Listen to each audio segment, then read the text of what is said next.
प्रेरणा से बड़े बड़े ऋषि मुनि वहां आने लगे। उनको ये मालूम पड़ गया कि राजा परीक्षित सांप लगा है, इसलिए वहां आकर के बैठा हुआ है।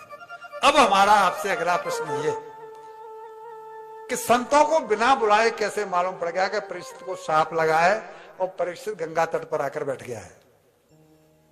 कोई जवाब दो। यहां लिखा है कि ऋषि मुनि अपने पुत्र शिष्यों के साथ वहां आने लगे और ऋषि मुनियों में पाराशर जी हैं, व्यास जी हैं और इसमें कई नाम ऐसे हैं जो अपने आप में तोप हैं। वो सब के सब वहां पर आए हुए हैं। उनको खबर कैसे मिली? तो उत्तर हम देते हैं कि इसका सिस्टम है बिल्कुल जैसे कि व्हाट्सएप चैट ग्रुप जो आप लोग बनाते हैं।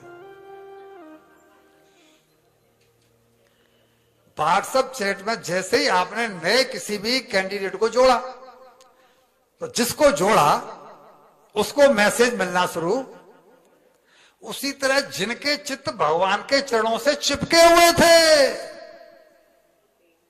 जैसे ही परीक्षित का चित्त भगवान के चरणों से चिपका, प्रभु आर्त पुकार जो निकली, सबको मालूम पड़ गई क्योंकि उनके चित्त पहले से चिपके हुए थे।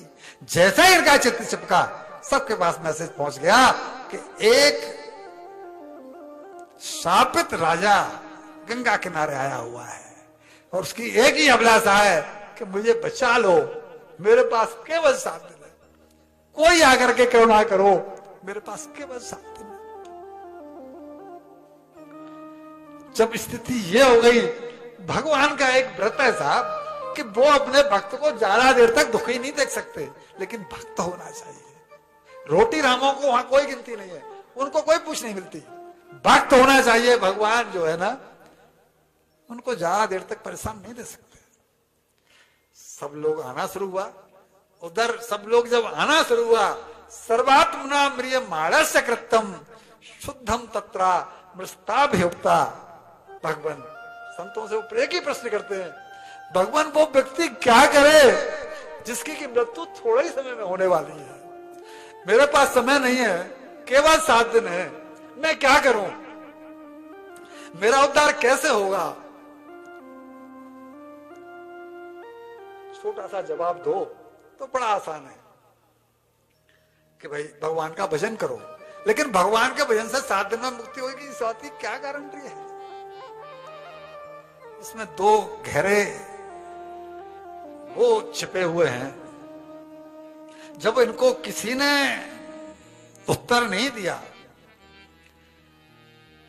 तो ये और परेशान हो गए कि इसका मतलब है कि मुक्ति इतनी ज्यादा कठिन है कि इन संतों के पास भी जवाब नहीं है। यहाँ व्यास जी बैठे हुए हैं, यहाँ पराशर जी बैठे हुए हैं और ये लोग मेरे कोई उत्तर नहीं दे रहे हैं। तो ये प्रसंग में हम थोड़ी देर के लिए आपको ले जाते हैं राम कथा में। जब भगवान राम का जन्म होना था तो जब उन्होंने यज्ञ किया था, पुत्रष्टि यज्ञ, तो उस समय में केवल एक ही ऋषि थे, सिंह ऋषि, जिनके कराने से वो पुत्रष्टि काम यज्ञ पूरा हो सकता था। और इसमें द्वापर युग में केवल एक ऋषि थे और वो ऋषि थे सुखदेव जी, जो इस काम को कर सकते थे।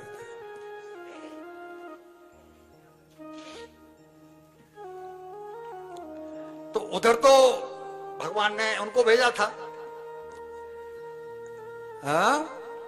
सिंह ऋषि को, और यहां पर भगवान ने जैसे ही उनकी आर्त पुकार सुनी तो सुखदेव जी को प्रेरणा दी कि मेरा एक भक्त दुखी होकर गंगा किनारे बैठा हुआ है, जाओ उसका कल्याण करो, क्योंकि उसका कल्याण करने में आप ही समर्थ हो। तो आपके मन में एक प्रश्न पैदा होगा, इट मीन्स वो लोग समर्थ नहीं थे? पाराशर जी, व्यास जी और जो मुनि, इसमें बहुत नाम ऐसे हैं जो बड़े पॉपुलर हैं, मैंने उनको इसलिए नहीं लिया है कि फिर और समय छूट जाता है। बड़े बड़े ऋषि बैठे हुए हैं, तो इसका मतलब है कि वो समर्थ नहीं थे?